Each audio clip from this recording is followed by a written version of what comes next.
여러분 안녕하십니까? 자, 이제 형법 강의를 시작하도록 하겠습니다. 자, 이제 이번 시간은 형법에 의해서부터 이제 진행을 하는데요. 자, 일단 형법이 뭔지를 일단 알아야 되겠죠. 그러니까 우리 법 과목이라는 게 형법도 그렇고 형사소송법도 그렇고 뭐 헌법도 그렇고 다 마찬가지인데요. 항상 출발은 뭐다? 개념이 뭐냐? 이 부분부터 이제 출발합니다. 그래서 자, 우리 형법의 이제 개념, 형법의 의의죠.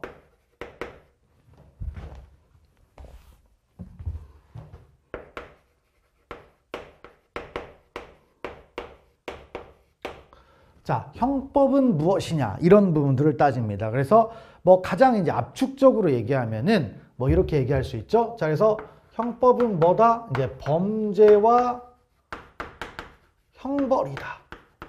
이렇게 이제 표현할 수가 있습니다. 그래서 범죄, 그러니까 어떤 이제 우리가 범죄 뭐다? 이제 법적으로 하면 안 되는 행동들을 우리 형법이라는 곳에 규정을 해놨죠. 그래서 그런 요건을 충족한다. 법률 요건이라고 보통 얘기를 하고요. 그다음에 그것을 뭐다 이제 위반을 했다. 그러면 일정한 효과가 발생을 하겠죠. 그래서 형벌이라는 제재가 가해집니다. 근데 사실은 보완 처분도 있긴 해요. 근데 이제 대다수가 우리가 이제 형벌이라는 걸 생각하다 보니까 이렇게 돼 있는데 좀 더 다시 얘기하면 뭐가 된다?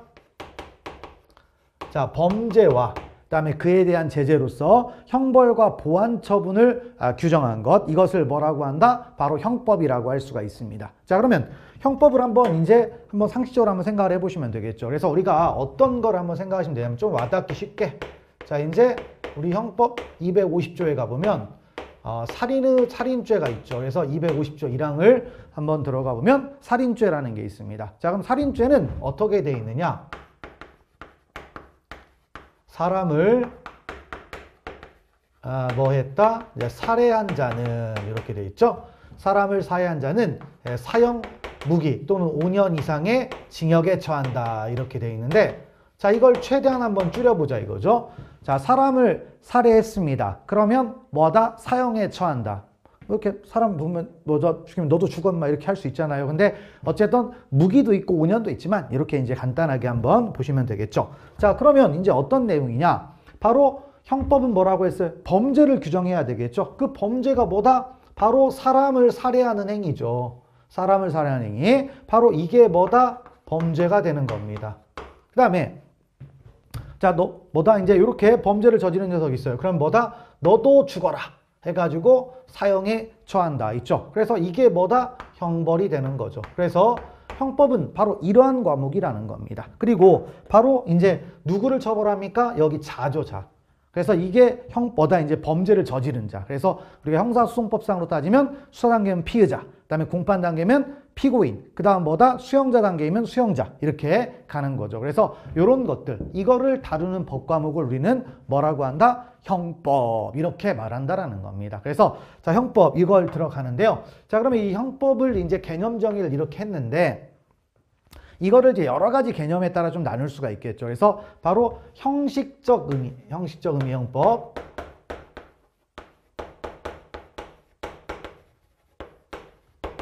그다음에 또 뭐가 있다? 이제 실질적 의미 형법이라는 것도 있죠.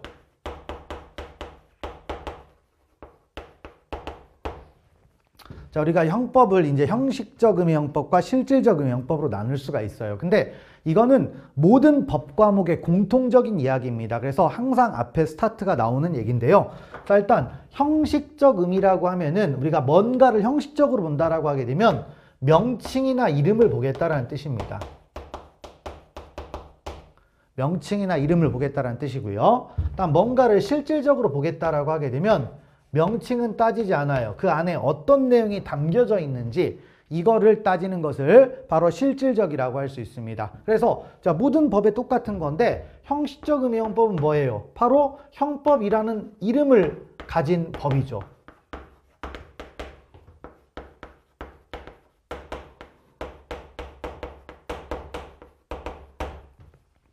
형법이라는 명칭, 즉 이름을 가진 법이죠. 그래서 뭐다? 형법전. 이런 것들을 얘기할 수가 있습니다. 그래서 형법이라는 명칭 내지는 이름을 가진 법인데 뭐가 된다? 형법전이 된다. 형법전. 그다음에 실질적 의미의 형법은요. 뭐다? 이제 명칭과는 상관없이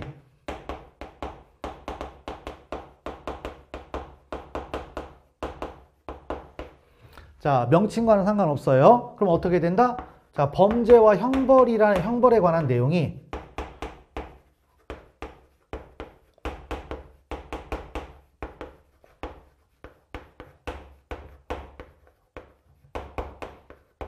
그렇죠? 그래서 범죄와 형벌에 관한 내용이 규정된 법을 바로 뭐다? 실질적 의미의 형법이라고 할 수 있습니다. 그래서 바로 형식적 의미의 형법은 형법전을 말하는데 실질적 의미의 형법은 뭐 많은 게 있겠죠. 뭐 예를 들어서 이런 법이 있죠. 특정 범죄 가중처벌 내에 관한 법이죠.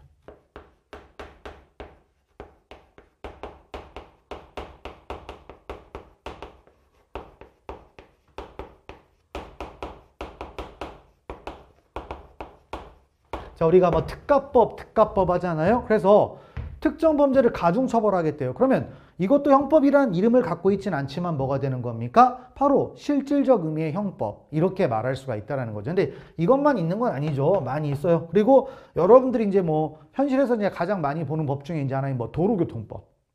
있죠. 도로교통법에도 뭐 음주운전죄, 음주충전 거부죄 이런 거 있잖아요. 자, 그런 게 규정돼 있다. 그러면 그것도 다 뭐가 되는 것이다? 형법이 되는 거죠. 그래서 이렇게 이제 갈 수가 있는데, 그러면 이제 우리가 궁극적으로 배워야 될 건 이 중에 어떤 거겠습니까? 당연히 실질이죠. 그런데 이제 수험생 입장에서는 어떻게 보는 거냐? 형식적 의미의 형법을 위주로 보시면 되는 겁니다. 그리고 이제 물론 특별법 문제가 가끔 나오긴 하죠. 그래서 뭐 성폭력 범죄 처벌 등에 관한 특례법 이런 거, 아니면 아동 청소년 성보호에 관한 법률, 그다음에 최근에 뭐 스토킹 범죄, 그다음에 뭐 아동학대법 이런 법들이 있죠. 이런 것들이 가끔 나오긴 해요. 하지만 그래서 궁극적으로는 이렇게 봐야 되겠지만 수험은 약간의 요령이 필요한 거죠. 그래서 일단 기본적으로 배워야 될 건 뭐다? 형식적인 거예요. 이걸 배우고 거기에다가 이제 판례들을 몇 가지를 추가해 나가시면 되는 겁니다. 그래서 자, 의미는 일단 이런 거라고 할 수가 있죠. 자, 그러면 이제 이걸 알아두시고요. 그런데 이제 경찰 승진은 형법과 형사소송법이라는 과목이 나눠져 있는데,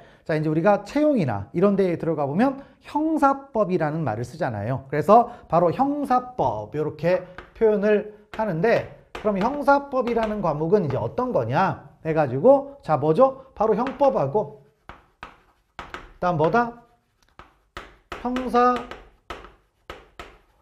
형사소송법이죠. 형사소송법이 이제 합쳐갖고 형사법이라고 합니다. 근데 실제 원래 강학상은요, 형의 집행 및 수용자의 처우에 관한 법률이 있어요.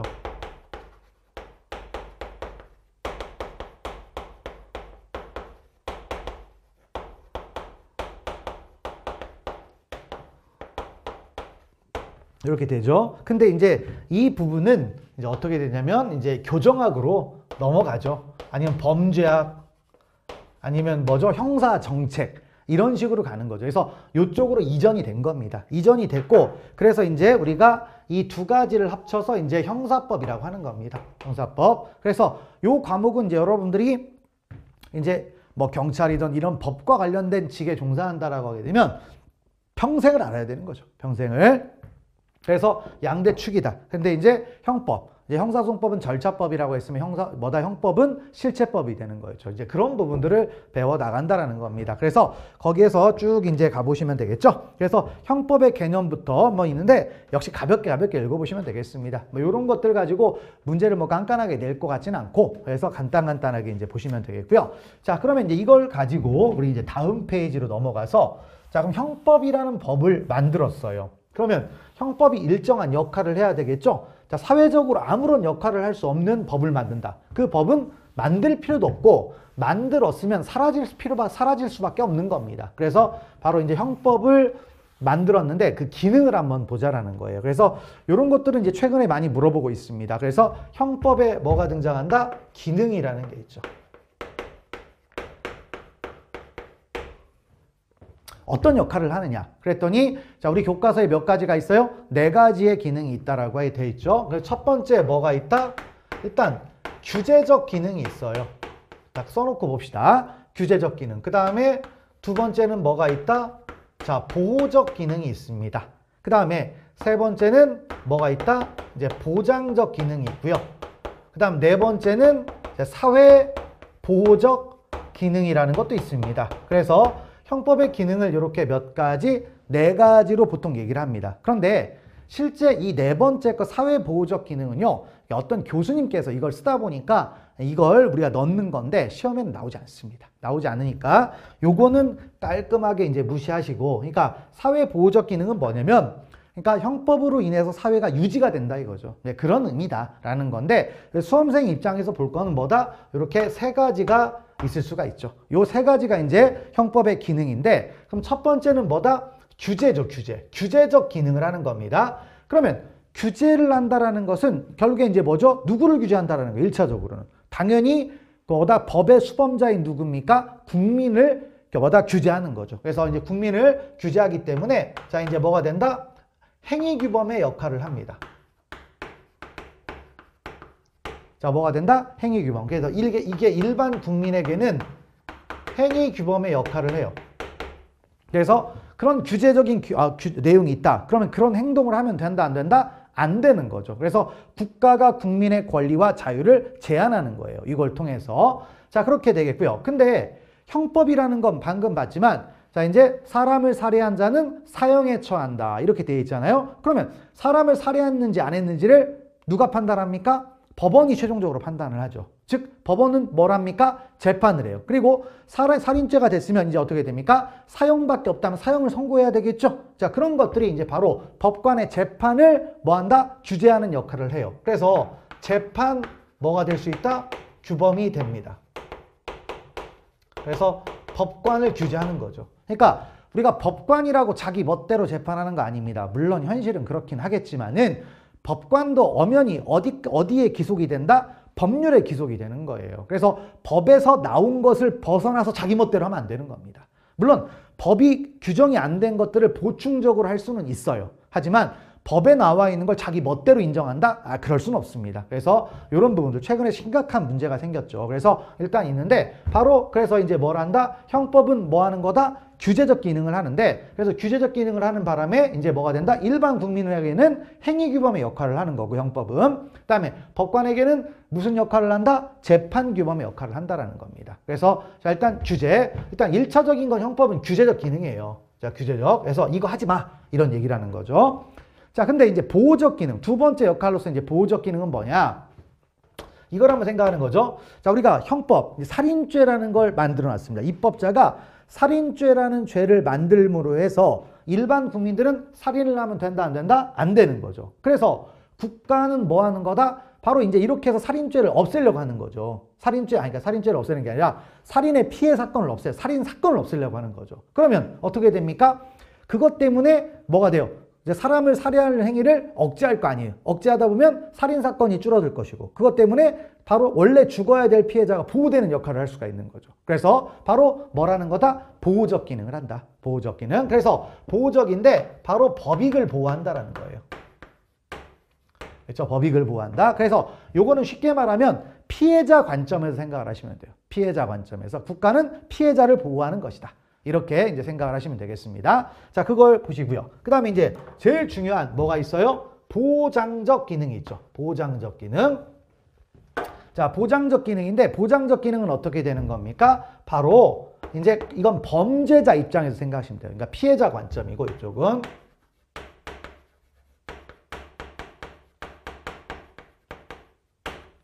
피해자 관점을 생각하시면 되겠고, 다음 보장적 기능이라는 것은, 자, 이건 범죄자 관점이에요. 자, 그러면 여러분들이 한번 이런 걸 한번 생각해 볼까요? 그러니까 만약에 우리 형법이 살인죄 하나밖에 없다라고 칩시다. 살인죄 하나밖에. 왜 그러냐면 이제 국가는 왜 존재하는 거예요? 국민의 자유와 권리를 보장하기 위해서 존재하는 겁니다. 그러니까 이렇게 형법이라는 걸 만들어 놨어요. 만들어 놨으면 아주 예외적으로 규제한 거죠. 그러면 국민 입장에서는 뭐예요? 거기에 나와 있는, 그러니까 법률에 나와 있는 거 외에는 다 할 수 있는 거예요. 다 할 수 있는 거. 그래서 보장적 기능은 뭐다? 바로 이 형법은 이걸 통해서 국민의 뭐다? 자유와 권리를 뭐 하는 거다? 보장하는 거예요. 그러니까 여기 나와 있는 거 말고는 다 할 수 있는 거예요. 형법은 규제잖아요, 규제. 그러면 거기에 해당하지만 않으면 다 할 수 있는 거죠. 그래서 이건 누구의 관점이다? 범죄자 관점이다. 근데 범죄자인데 뭐 일반 국민이라고 보시면 되는 거죠. 그래서 일반 국민이 이거를 뭐다? 형법에 나와 있는 거 말고는 다 할 수 있는 거죠. 그래서 바로 여기서 그 유명한 바로 보장적 기능에서 뭐가 등장한다? 바로 우리 죄형 법정주의라는 게 등장하는 겁니다.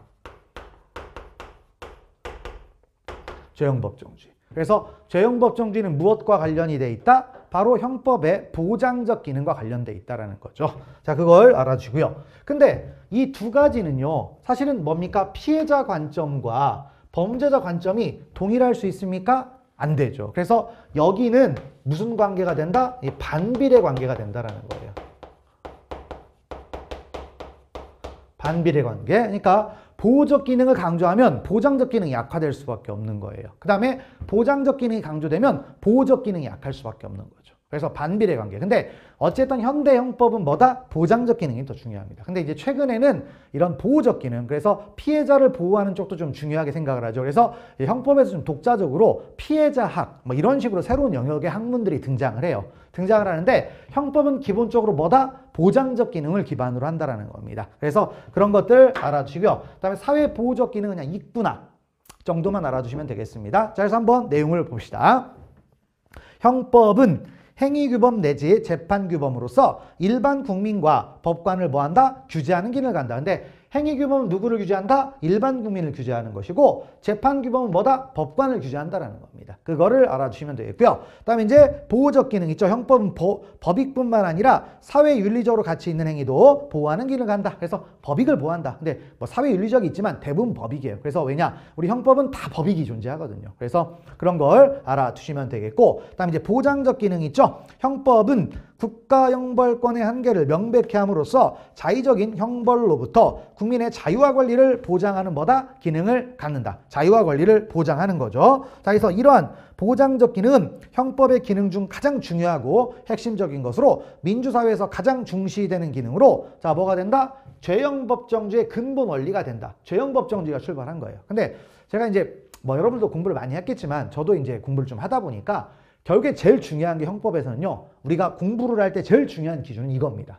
죄형 법정주의예요. 죄형 법정주의가 결국엔 최상위로 올라가면 다 죄형 법정주의를 얘기가 돼요. 그래서 그런 걸 일단 알아주시면 되겠고요. 근데 그 가장 중요하다는 죄형 법정주의는 보호적 기능이 아닙니다. 보장적 기능과 관련이 있다는 겁니다.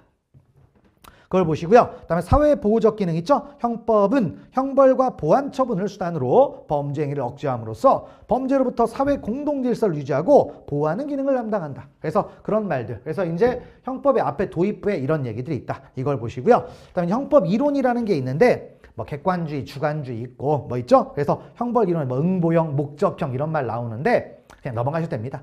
넘어가셔도요. 그냥 가볍게 한번 읽어보시면 됩니다. 그러니까 우리가 이론이 중요하긴 하지만 이론을 집중적으로 공부하는 건 아니에요. 그래서 여기에 뭐 어쨌든 가끔 나오는 얘기니까 이런 건데 나중에 책임 같은 거 할 때 아니면 이제 뭐죠? 뭐 위법성 이런 거 할 때 간단하게 언급이 될 내용이니까 그냥 그렇게 알고 넘어가시면 되겠습니다. 그래서 뭐 굳이 뭐 많이 안 보셔도 됩니다. 넘어가시면 되겠고요.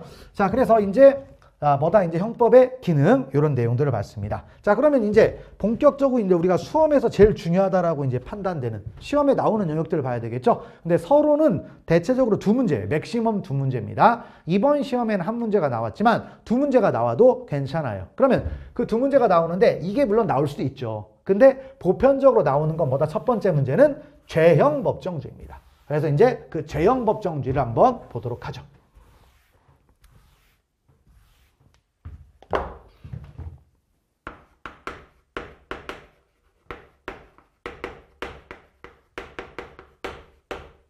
자, 죄형 법정주의라는 게 뭐냐? 그러면 다 써 있어요, 여기에.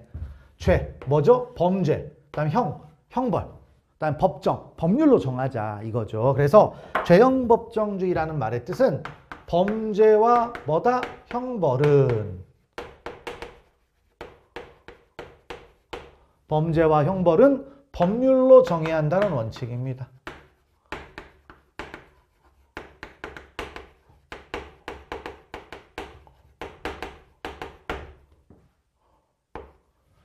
자, 범죄와 형벌은 뭘로 정하자? 법률로 정하자라는 겁니다. 그래서 자, 포인트는 이제 법률이에요, 법률. 법률로 정하자라는 겁니다. 자, 그래서 요게 이제 만들어진 거죠. 이제 만들어졌는데 뭐 이게 정확하게 언제부터 나왔다 이런 거는 딱히 없어요. 근데 이제 뭐냐? 계몽주의 시대, 그다음에 이제 시민의 어떤 그 사회적 지위가 상상되면서 이제 왕을 견제하기 위해서 등장했다. 뭐 이런 말을 합니다. 그래서 뭐 거기에 보면 뭐 기능, 뭐 연역적 사상 이런 거 있는데 큰 의미는 없고요. 그다음에 이제 여기서 신경 쓸 건 죄형법정지는 아까 봤지만 뭐죠? 형법의 보장적 기능과 관련이 돼 있다.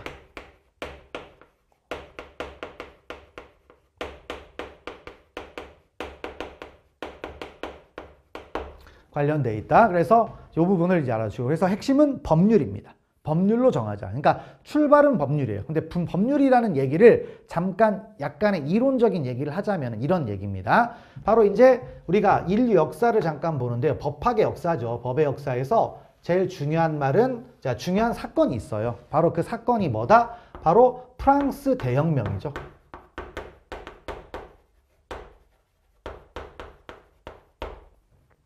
프랑스 대혁명. 그러니까 프랑스 대혁명이 18세기 이제 후반에 만들어졌잖아요. 1781년 아니면 87년. 요 사이에 이제 프랑스 혁명이 있었다라고 하는데, 이 혁명의 이제 가장 기준점을 생각을 하시면 됩니다. 그러니까 여기에서부터 출발하는 건데, 바로 이제 프랑스 혁명이라는 게 어떻게 해서 이제 만들어졌느냐, 어떻게 해서 됐느냐, 그리고 이 프랑스 혁명의 성과가 무엇이냐, 이런 걸 보는 건데, 바로 프랑스 혁명의 성과는 바로 권력 분립이라는 거예요.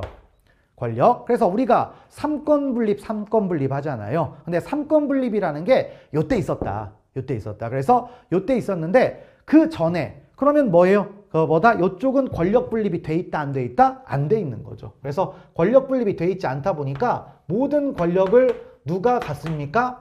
왕이 갖게 되는 거죠. 그래서 이제 소송법적으로 따지면 요때가 규문주의죠. 스스로 절차를 개시한다. 왜? 권력 분립이 안 됐으니까.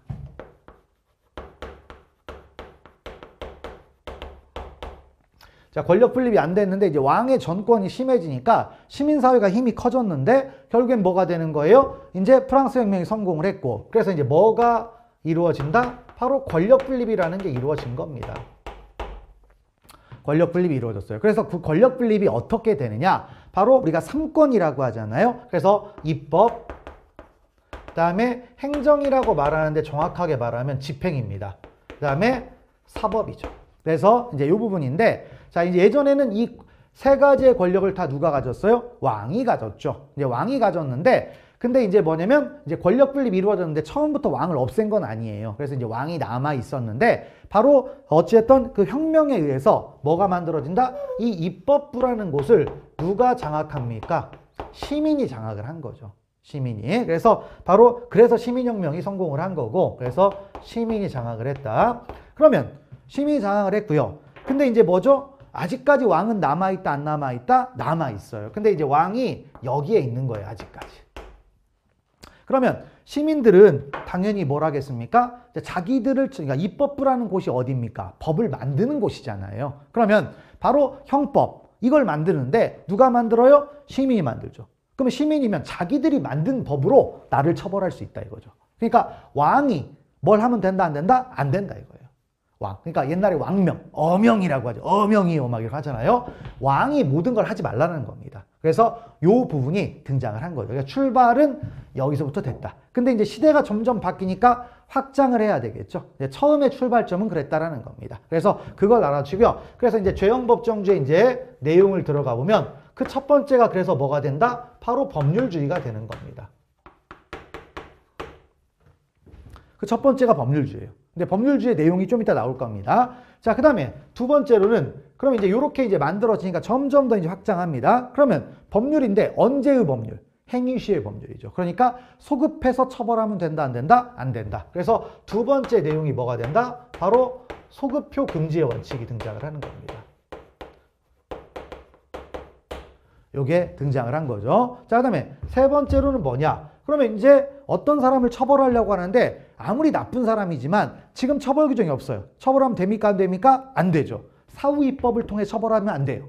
안 됩니다. 그리고 또 뭐냐면 여기에 법이 없으니까 다른 비슷한 법이 있으니까 여기에 처벌 규정에서 갖다 쓴다. 이것도 안 된다 이거예요. 안 된다. 그래서 그게 뭐죠? 바로 유추해석 금지 원칙.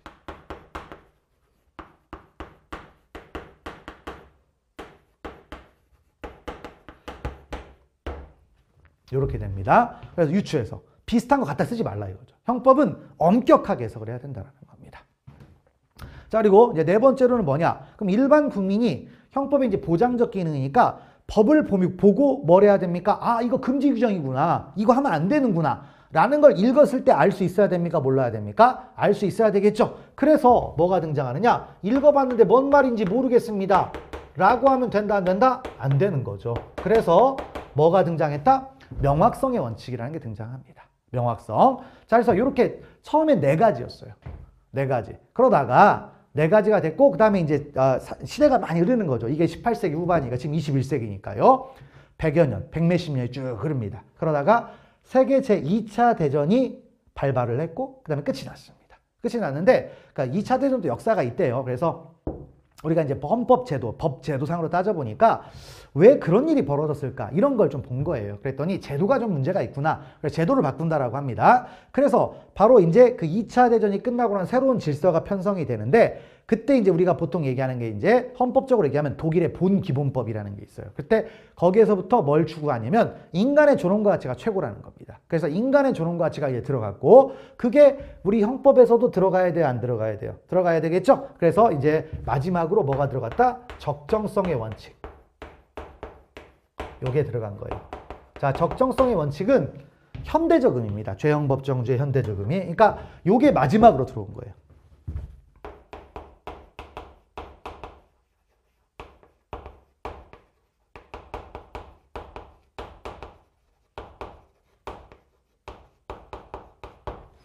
자, 죄형법정주의 뭐가 된다? 현대적 의미가 됩니다. 전통적으로 이 4가지는 다 있었어요. 전통적으로 4가지는 다 있었고, 요게 하나가 추가가 됐다. 그럼 적정성이라는 건 너무 과하게 처벌하지 말라라는 거예요. 너무 과하게. 그래서 요렇게 해서 이제 제도가 만들어졌다. 요렇게 이제 파악을 하시고요. 그럼 이제 하나하나 내용을 들어가 보면 되겠죠? 자, 그래서 첫 번째 뭐가 등장한다? 법률주의. 그러니까 출발은 여기서부터 했는데 방금 제가 지우는 그 내용이 여기에 나옵니다. 그러면 자, 뭘로 정하자? 법률로 정하자 이거죠. 그래서 법률로 정하니까 바로 내용이 2가지가 등장을 하는 거예요. 2가지. 그래서 첫 번째가 이제 핵심이 되는 건데 바로 법률 밑으로 가면 된다, 안 된다? 안 되는 거죠. 그래서 이제 우리가 법의 체계를 잠깐 보면은 법이라는 게 이렇게 돼 있잖아요. 가장 꼭대기에 뭐가 있습니까? 요즘 뭐 맨날 얘기하는 게 헌법이잖아요, 헌법. 그 다음에 헌법 밑에 뭐가 있습니까? 법률이 있고요. 그 다음에 뭐가 있어요? 명령, 뭐 규칙, 조례 이런 것들이 있죠. 그렇죠? 그래서 명령, 규칙, 조례가 있는데 이게 예전에는 명령, 규칙, 조례가 이게 하위로 내려가는 것처럼 보이는데 그렇지 않아요. 실제로는 다 같은 겁니다. 다 명령급이에요. 그러니까 법률 밑에 이렇게 돼 있는데 그러면 법률주의라는 것은 뭐예요? 여기로만 정하라 이거죠. 아니면 여기도 정할 수 있어요. 이 2가지로만 범죄와 형벌을 정하라는 겁니다. 여기 밑으로 내리면 된다, 안 된다? 안 되는 거죠. 그래서 등장하는 게 첫 번째가 뭐다? 바로 명령, 규칙의 위임 금지입니다.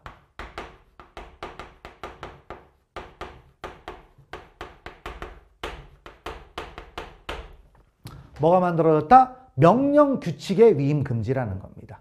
명령. 그러니까 명령, 규칙이 왜 나왔냐? 아까 왕이 있잖아요, 왕. 집행부를 장악하고 있는 거 여전히 왕인데 집행부에서도 뭡니까? 행정입법을 할 수가 있죠. 근데 그 행정입법은 뭐다? 명령규칙. 어디에 있어요? 법률 밑에 있죠. 아, 이걸로 하지 말라 이거예요.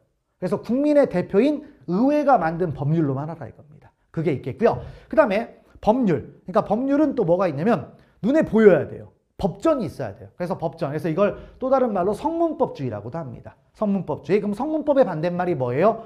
불문법이겠죠. 근데 불문법의 대표적인 게 관습법입니다. 그래서 자, 여기서 등장하는 게 바로 관습형법 금지라는 거예요. 관습형법 금지. 성문법주의로 가자는 거죠. 법률주의는 뭐다? 성문법주의다.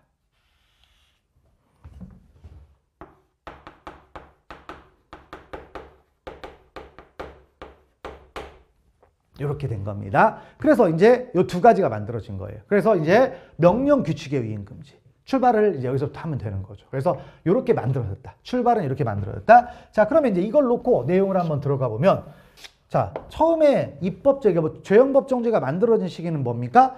19세기, 18세기예요. 18세기. 18세기는요. 뭐 프랑스를 보통 기반으로 하는데 프랑스가 엄청 전성기였다고 치지만요. 지금 뭐 현대 사회에 비교하면은 어디 기초자치단체 끝밖에 안 됩니다. 자, 그 정도밖에 안 되다 보니까 국가의 규모가 별로 안 크잖아요. 안 크니까 뭘로 다 됐다? 법률로 할 수 있었어요. 그런데 지금은 그런 사회가 아니잖아요. 우리나라만 해도 5,200만. 그렇죠? 막 더 큰 나라도 있고. 그렇잖아요. 근데 그것을 모든 걸 다 법률로 규제할 수 있을까요? 그건 안 됩니다. 그래서 명령 규칙의 위임 금지를 다시 해석을 하는 건데 바로 뭘 얘기하는 거냐? 포괄 위임을 금지하자라는 거예요. 그러니까 뭐냐면 법률에서 정하지 않고 자세한 내용을 명령 규칙에 다 위임한 이런 걸 하시면 안 된다는 겁니다. 그래서 입법권을 포기하는 그런 행동은 안 된다. 대신 뭐가 돼요? 개별적, 구체적 위임은 할 수 있습니까? 없습니까? 할 수 있다라는 거죠. 그래서 개별적, 구체적 위임은 된다 이거예요. 그러니까 원칙적으로 명령 규칙의 위임 금지는 이걸 금지하자. 이게 뭐다? 포괄 위임 금지가 원칙이 되는 거고 대신 개별적, 구체적 위임은 인정해야 된다, 안 해야 된다? 인정하자 이거죠. 그래서 예외적으로 허용을 하자. 예외적으로 허용하자라는 겁니다. 그래서 이렇게 내용이 된 거죠. 자, 근데 또 여기서 개별적, 구체적 위임은 허용한다고 했는데 어디까지나 예외잖아요. 그럼 아무 때나 허용하겠습니까? 안 되죠. 그래서 뭐가 등장하느냐? 바로 여기에서 허용 요건이라는 게 만들어지는 겁니다.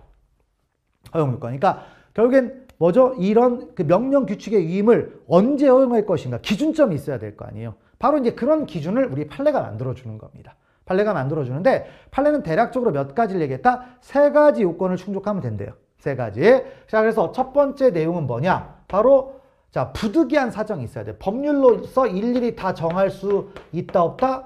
없다. 그래서 부득이한 뭐가 있어야 된다? 사정이 있어야 됩니다. 그래서 자, 부득이한 사정, 요걸 얘기하는 겁니다. 자, 부득이한 사정. 그 다음에 두 번째는 뭐가 있느냐? 자, 우리가 형법은 뭐죠? 범죄와 형벌이라고 했잖아요. 근데 이제 범죄는요, 우리가 형법 조문을 따지면 이제 그걸 구성요건이라고 할 수가 있습니다. 구성요건은 이게 범죄예요, 범죄. 쉽게 말하면. 그래서 구성요건의 측면에서는 어느 정도다? 예측할 수 있을 정도로 구체적이어야 된다. 그러니까 위임을 할 때 있어서 하위 규범에 위임을 할 거 아니에요. 그럼 구성요건의 측면에서는 뭐가 된다? 예측할 수 있어야 된다. 예측할 수 있을 정도로 정확한 표현을 해서 좀 잠깐 볼게요. 그래서 예측할 수 있을 정도로 뭐가 된다? 구체적이어야 된다.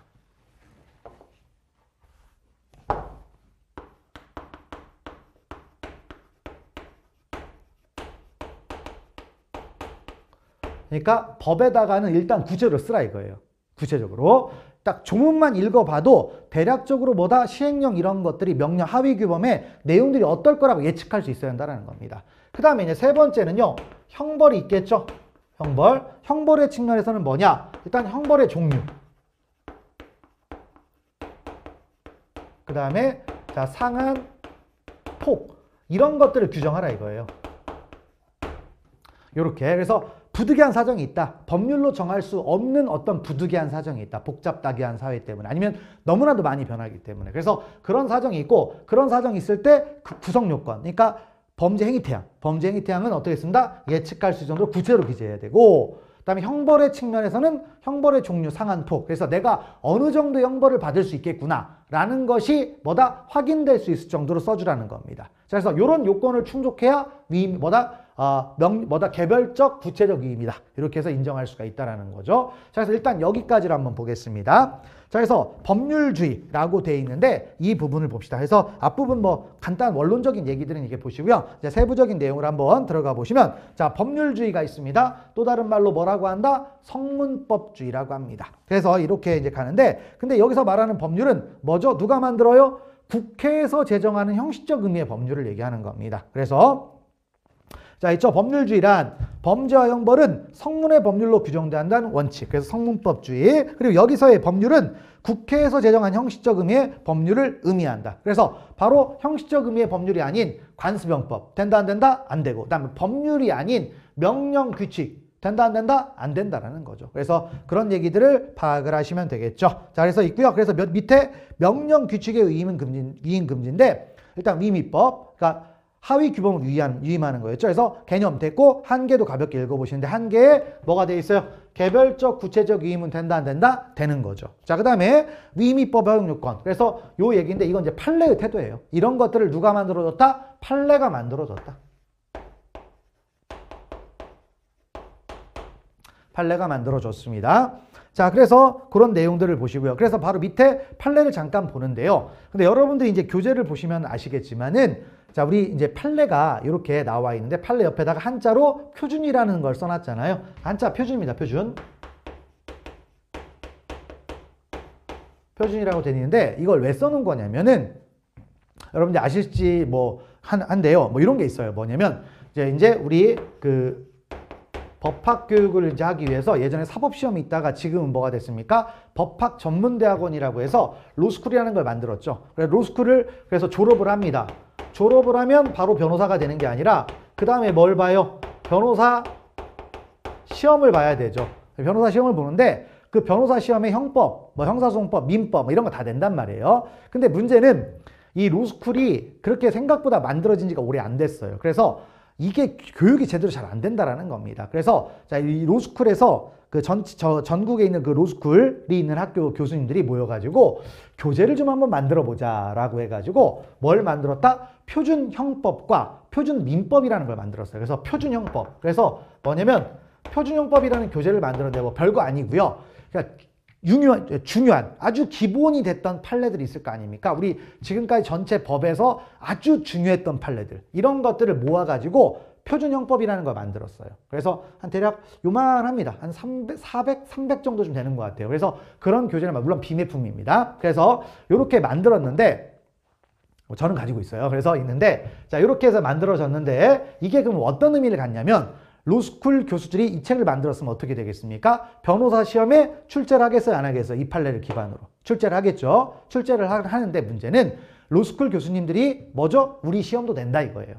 그러니까 모든 국가고시의 형법 시험에서는 그런 걸 내겠습니까? 안 내겠습니까? 내겠죠. 그러면 당연히 뭐다? 이게 기본이 된다라는 거예요. 그래서 여러분들이 이제 책을 볼 때도 약간의 요령을 먼저 보면 그러니까 특히 이제 처음 공부하시거나 이런 분들은 좀 부담스럽잖아요. 모든 걸 다 하기가. 그러면 처음에 공부할 때는 뭐다? 표준 판례 위주로 보시면 됩니다. 근데 표준 판례는 되게 중요한 거니까 아주 기본이 된다. 이런 걸 생각을 하시고 보자라는 겁니다. 그래서 그게 중요한 거죠. 그래서 첫 번째 판례를 보시면은 자, 위임입법에 관한 헌법 75조는 처벌법규에도 적용되는 것이지만 처벌법규의 위임은 거기 나와 있죠. 특히 긴급한 필요가 있거나 미리 법률로서 정할 수 없는 부득이한 사정이 있다. 첫 번째 뭐가 있어야 돼요? 부득이한 사정이 있어야 된다, 없어야 된다? 있어야 됩니다. 그 다음에 자, 한정되어야 하고 그다음에 이 경우에도 법률에서 범죄의 구성 요건은 처벌 대상인 행위가 어떠한 것일 것이라고 예측할 수 있을 정도로 구체적으로 뭐다? 정해야 돼요. 예측이 돼야 돼요. 자, 그다음에 세 번째는 뭐예요? 자, 이제 형벌 쭉 해가지고 형벌의 종류 및 사항과 폭을 뭐다? 명백히 규정해야 된다. 이런 것들을 해야만이 위임입법이 된다는 거죠. 그러니까 이런 요건을 충족하지 못하면 이건 뭐가 되는 거예요? 포괄위임이 되는 겁니다. 그래서 위법이 되는 겁니다. 그런 걸 알아두시면 되겠죠. 자, 그리고 그래서 이제 그런 내용이 되겠고, 그다음에 2번 판례를 한번 가보니까 2번 판례는 어떤 내용이냐 이런 게 있죠. 그래서 뭐 유명한 사건이니까 간단하게 한번 언급을 하겠습니다. 자, 일단 지워놓고 일단 어떤 내용이냐면 자, 이제 우리가 뇌물은 누가 받아야 뇌물죄가 됩니까? 공무원 또는 중재인이 받아야 되겠죠. 근데 이제 공무원 중재인은 자, 법에 의해서 공무원이 된 사람이에요. 근데 이제 문제는 공공단체, 공공기관이라고 되어 있나요? 자, 그래서 공공기관.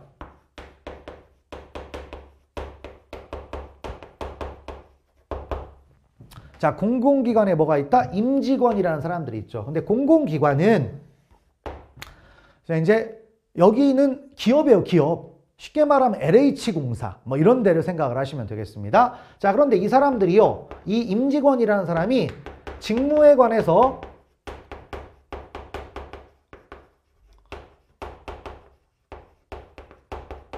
뇌물을 수수했죠? 그럼 뭐가 된다? 자, 공무원으로 간주한다라는 규정이 있어요. 그래서 이 사람들은 원래 공무원은 아니지만 이 뇌물죄와 관련해서는 공무원으로 간주를 해서 처벌을 합니다. 처벌을 해요? 당연한 얘기죠. 왜냐? 공공기관이면 엄청난 이권들이 들어갈 텐데 그것과 관련해가지고 뇌물 주고받으면 또 뭐다? 뇌물죄로 처벌 못한다고 하면 완전 뭐 비리 덩어리가 될 거 아닙니까? 그래서 이런 걸 만들었는데 이제 문제는 이 공공기관의 뭐다? 범위를 법률로 정하지 않았어요. 법에는 물론 써놨죠. 뭐 얼마 이렇게 썼는데 그 범위를 어떻게 했냐면 구체적인 내용을 기획재정부 장관이 고시를 하게 되어 있습니다.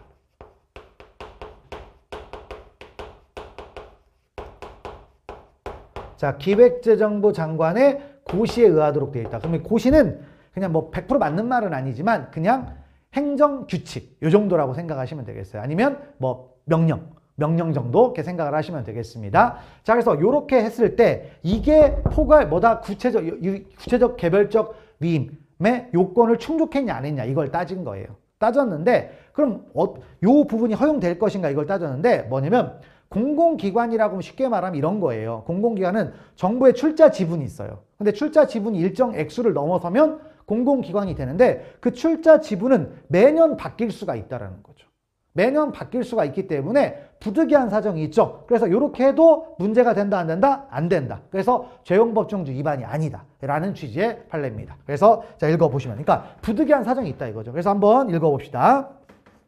자, 공공기관의 운영에 관한 법률이 공무원의 의제 규정에 적용을 받는 공기업 등의 정의 규정을 법률이 아닌 시행령이나 고시 등 그 하위 규범에서 정하는 것에 뭐가 있다? 부득이한 측면이 있다. 어쩔 수 없다 이거죠. 그래서 그런 얘기가 되겠고요. 그다음에 세 번째 판례도 잠깐 보시면 같이 이해를 하자라는 거죠. 이 죄형법정지는 판례를 어떻게 이제 해석하는지를 좀 보는 겁니다. 단편적으로 외운다 이런 것보다는 자꾸 이해를 하려고 하시는 게 좋아요. 그래서 이해를 하고 이 기준을 가지고 나중에 이제 공부를 계속 해 나가는 거죠. 자, 그리고 3번으로 가보겠습니다. 자, 3번은 뭐냐? 자, 우리 법에는 뭐라고 돼 있어요? 환자의 진료 등에 필요한 당직 의료인을 두어야 한다. 당직 의료인을 두기만 하면 돼요. 그리고 이제 여기에 써 있진 않지만 뭐냐? 우리가 개별적 구체적 위임은 된다라고 했죠. 그러면 이제 그 하위 규범은 어떻게 됩니까?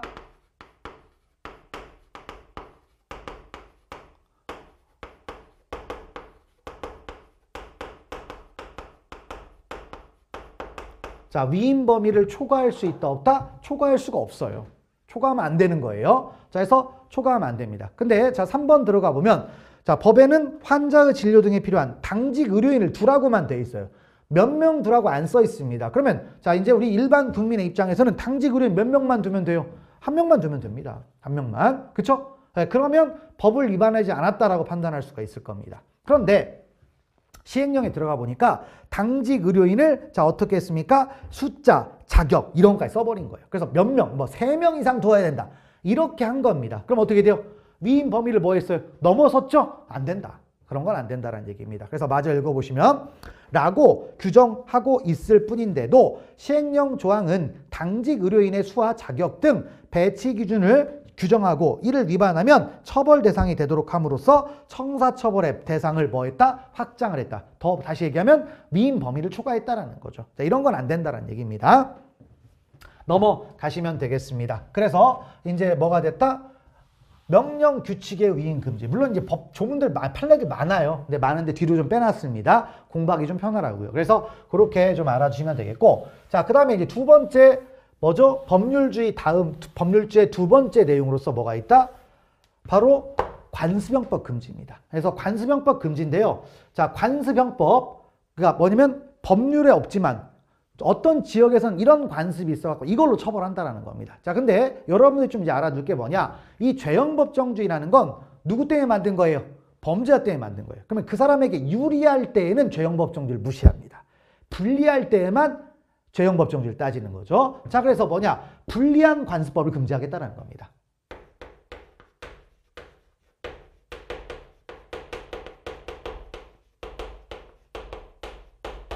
불리한 관습법을 금지하겠다라는 것이지 유리한 관습법은 인정하겠다, 허용하겠다, 부정하겠다, 허용하겠다 이거죠.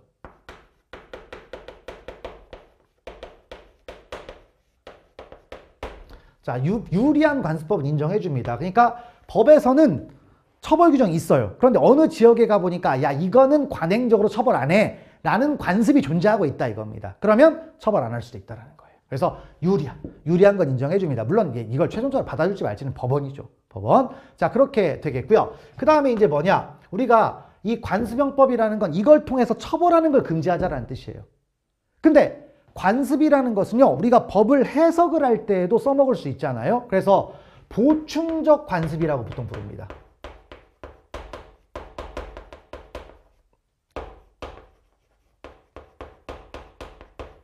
그렇죠? 해석 규정. 그래서 보충적 관습은 또 인정해준다, 인정해주지 않는다, 인정해줍니다. 그러니까 어떤 법을 해석을 할 때 어떤 지역의 관습을 보니까 이런 권리가 만들어져. 그런 경우가 있을 수 있잖아요. 그래서 이렇게 인정해줍니다. 그래서 보충적 관습은 인정해주는데 그럼 우리 판례가 보충적 관습을 인정하느냐? 인정합니다. 그래서 자 밑에 이제 판례가 나와 있는데 바로 우리 형법은 무슨 죄가 있다. 요즘은 거의 사용되지 않지만 자 우리 형법은 무슨 죄가 있다? 수리방해죄라는 죄가 있습니다. 수리방해죄, 농경시대를 예상했던 범죄죠. 그래서 뭐냐? 자, 농경시대 때는 뭐가 중요합니까? 물이 중요하잖아요. 그래서 바로 수리라는 건 물의 이용이죠. 물의 이용. 자, 물의 이용을 막는 거예요. 그럼 농사 못 짓죠. 죽는 거죠. 그러니까 이걸 만들었어요. 근데 문제는 이 수리방해죄를 인정한 물의 이용을 인정하려면은 뭐가 있어야 돼요? 수리권이 있어야 돼요. 물을 이용할 수 있는 권리가 있어야 된다, 없어야 된다? 있어야 되는 거죠. 근데 물을 이용할 수 있는 권리는 뭐죠? 뭐 법에 의해서 인정받을 수도 있는 거고 아니면 계약에 의해서도 인정받을 수도 있는데 문제는 이런 게 있죠. 우리 시골 동네에 가보면 그러니까 시골 동네, 시골 마을 있죠. 시골 마을에 가보면 뭐가 있습니까? 마을에 저수지가 있죠. 저수지. 그러면 이 저수지는 저수지에 물이 있잖아요. 저수지에 물. 이건 뭡니까? 그냥 마을 사람들이 옛날부터 사용해 왔어요. 이걸 마을 주민들이 사용했죠. 마을 주민이 사용했습니다. 왜 사용하는지 몰라요. 이게 뭐다? 옛날부터 했기 때문에 이걸 관습이라고 인정한다 이겁니다. 근데 어떤 사람이 와가지고요. 그 저수지 땅을 보니까 저수지에서 이렇게 물이 흘러가는 그 수로를 보니까 이게 내 땅이더라 이거예요. 그래서 야 인마 내 땅인데 니들 마음대로 이용해? 거기 물을 막아버린 거예요.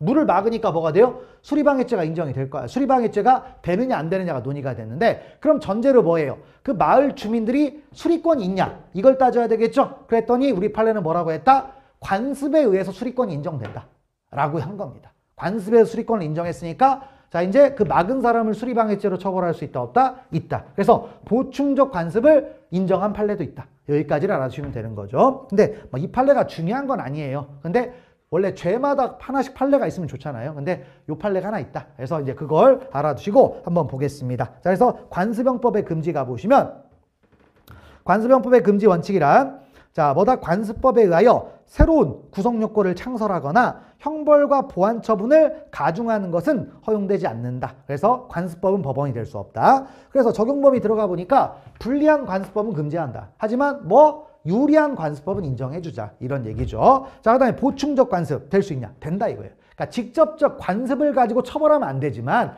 어떤 그 권리를 인정하기엔 해석 기준을 쓸 수도 있다는 거죠. 그래서 그런 얘기들을 보시고요. 그래서 대표적인 판례가 뭐다? 바로 수리방해죄. 그래서 읽어보시면 타인으로부터 땅을 매수한 자가 그 소유권을 취득하게 되자 이를 논으로 경작할 목적으로 그 위 유지에 자 제방 약 3m가량을 삽으로 파서 결괴하여 말 참 어렵죠. 그래서 유지, 저수지 뭐 이런 얘기입니다. 그리고 결괴, 끊어서 그다음에 유지, 저수지에 담겨져 있던 물을 전부 흘려내려 보내어서 유지의 밑에 있는 경작자들로 하여금 위 유지의 저수를 이용할 수 없게 된 경우 있죠. 유지의 목림인, 말도 어렵죠. 마을 주민들 이런 얘기인데 주민들이 계속하여 20년 이상 평온 공연하게 유지의 물을 사용하여 소유 농지를 경작하여 왔다면 그 유지의 물을 사용할 권리가 있다. 그러니까 뭐가 된다? 수리방해죄가 된다. 그래서 보충적 관습을 인정했다. 이렇게 보시면 되는 거겠습니다. 자, 그래서 죄형법 정지 있고요. 그 다음에 또 조례로 위임할 수 있느냐? 조례도 마찬가지입니다. 조례도 포괄적으로는 위임하면 안 되지만 뭡니까? 법률로 규정을 만들면 되겠죠? 조리. 그래서 조례 있는데 읽어보시면 되겠어요. 그래서 뭡니까? 규정이 있다. 입법에 의해서 위임 규정이 있으면 가능한 겁니다. 그래서 여기하고 똑같은 가시면 되겠죠? 그래서 여기도 조례도 마찬가지다.